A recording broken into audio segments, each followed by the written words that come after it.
আইনাখনৰ উত্তৰ শুনি মহাৰাণীৰ খং উঠে। ঈৰ্ষাত তেওঁৰ গা জ্বলি উঠে। কেনেকৈ স্নো হোৱাইটক ৰাজপ্ৰসাদৰ পৰা দূৰ কৰিব পাৰি তেওঁ চিন্তা কৰিব ধৰিলে। ৰাজকুমাৰী স্নো হোৱাইটৰ প্ৰতি থকা ঈৰ্ষা ইমানেই বৃদ্ধি পালে যে মহাৰাণীয়ে তেওঁক হত্যা কৰাৰ সিদ্ধান্ত ল'লে। সেয়ে তেওঁ এজন চিকাৰীক মাতি আনিলে।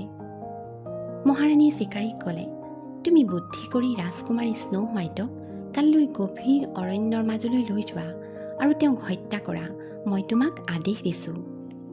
পিছদিনা ৰাতিপুৱা চিকাৰীজনে ৰাজকুমাৰীক গভীৰ অৰণ্যলৈ লৈ গ'ল। ৰাজকুমাৰীক হত্যা কৰিবলৈ তেওঁ ছুৰীখন উলিয়াই ল'লে। কিন্তু হঠাতে তেওঁ ৰাজকুমাৰীৰ প্ৰতি দয়া উপজিল। তেওঁ ৰাজকুমাৰীক ক'লে, ৰাজকুমাৰী, মহাৰাণীয়ে মোক আপোনাক হত্যা কৰিবলৈ আদেশ দিছে, কিন্তু মই আপোনাক হত্যা কৰিব নোৱাৰোঁ। আপুনি এতিয়া ইয়াৰ পৰা বহু দূৰলৈ পলাই যাওক আৰু কেতিয়াও এই ৰাজ্যলৈ উলটি নাহিব।